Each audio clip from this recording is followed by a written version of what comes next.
Gente, ¿qué tal? Buenas tardes, ¿cómo están?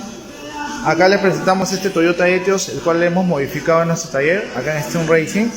Le hemos hecho un cambio de negro a color camaleón. Le hemos modificado los faros, le hemos puesto un body kit a medida. Ahí está el lip delantero. Le hemos pasado la iluminación a LED, ahorita les pruebo en un momento. Miren para que vean el detalle, el body, el color. Le hemos también fabricado un spoiler a medida. Ahí está. Hemos pintado los emblemas, hemos modificado los faros posteriores, un difusor posterior con el body. Ahí está, en la parte de atrás. Ahí está, señores.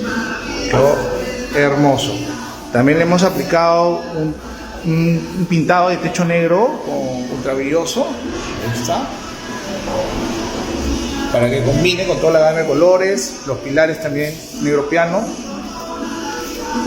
Ahí está. Aquí nos pasamos a los faros posteriores. Miren para que vean cómo queda en LED. Otra cosa muy diferente al faro convencional. Ya saben, si tienen un faro para el cual no encuentran la versión en LED, lo podemos modificar acá en nuestro taller, no importa el año. Ahí está, señores. Y también nos pasamos para la parte delantera para que puedan ver los faros, cómo han quedado, con la tira cristal, la lupa que es el ojo de ángel, la lupa tiene altibaja y los focos LED en el dinero. Bueno, y también hemos adaptado una barra amarilla en la parte central porque el cliente viaja mucho, entonces también para que corte la neblina. Por ahí está, señores. Un buen trabajo, tiene su protector no cerámico, le hemos pintado los aros y los calipers. Un trabajo completo. Así que ya saben, escríbanos, mándenos un inbox.